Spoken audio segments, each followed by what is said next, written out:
നമസ്കാരം. എൻ്റെ പേര് രോഹിത്. ഞാൻ ഇന്ന് പറയാൻ പോകുന്ന കഥ സാന്താക്ലോസ് അപ്പൂപ്പൻ്റെ കഥയാണ് ഞാൻ ഇന്ന് പറയാൻ പോകുന്നത്.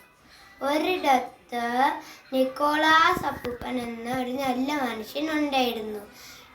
നിക്കോളാസ് അപ്പൂപ്പന് പലകകൾ വെച്ച് പലതരം പാവകൾ ഉണ്ടാക്കുന്നത് അയാളുടെ നല്ല ഹോബിയായിരുന്നു. അപ്പോൾ ക്രിസ്മസ് കാലമായിരുന്നു. അപ്പോൾ നിക്കോളാസ് അപ്പൂപ്പന് ഒരു നല്ല ആശയം തോന്നി. നിക്കോളാസ് അപ്പൂപ്പൻ വേഗം ഓടി മരപ്പലകയിൽ നിന്ന് പലതരം പാവകൾ ഉണ്ടാക്കി ആൺകുട്ടികൾക്കും പെൺകുട്ടികൾക്കും കൊടുക്കാമെന്ന് തീരുമാനിച്ചു. അപ്പോൾ ആദ്യ രാത്രിയിൽ കുറച്ച് കുട്ടികളുടെ വീട്ടിൽ നിന്ന് സമ്മാനങ്ങൾ ഇട്ടപ്പോൾ നിക്കോളാസ് അപ്പൂപ്പന് ക്ഷീണിതനായി. അങ്ങനെ നിക്കോളാസ് അപ്പൂപ്പൻ ഹിമവാഹനത്തിൽ കയറി തൻ്റെ കലമാനുകളെ കൊണ്ട് യാത്ര ചെയ്യാൻ തീരുമാനിച്ചു.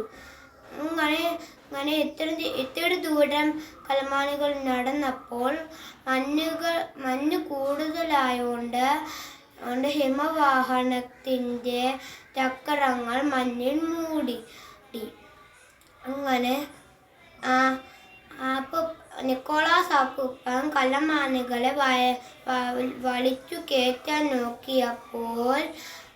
നോക്കിയപ്പോൾ ഒരു മാലാഖ പെട്ടെന്ന് പ്രത്യക്ഷപ്പെട്ടു.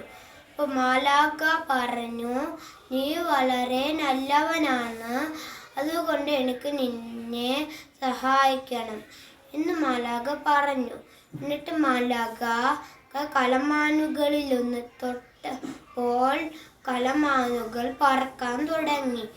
അപ്പോൾ മാലാഖ പറഞ്ഞു, "ഇപ്പോൾ ഈ കലമാനുകൾ എൻ്റെ പെട്ടയാണ്, ഇവർ പറക്കും."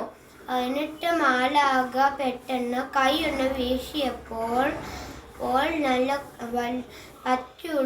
പച്ച കുപ്പായമിട്ട കുട്ടിച്ചാത്തന്മാർ വന്നു.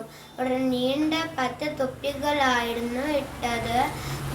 അവരുടെ ചെവികൾ കാണാൻ വിചിത്രമായിരുന്നു.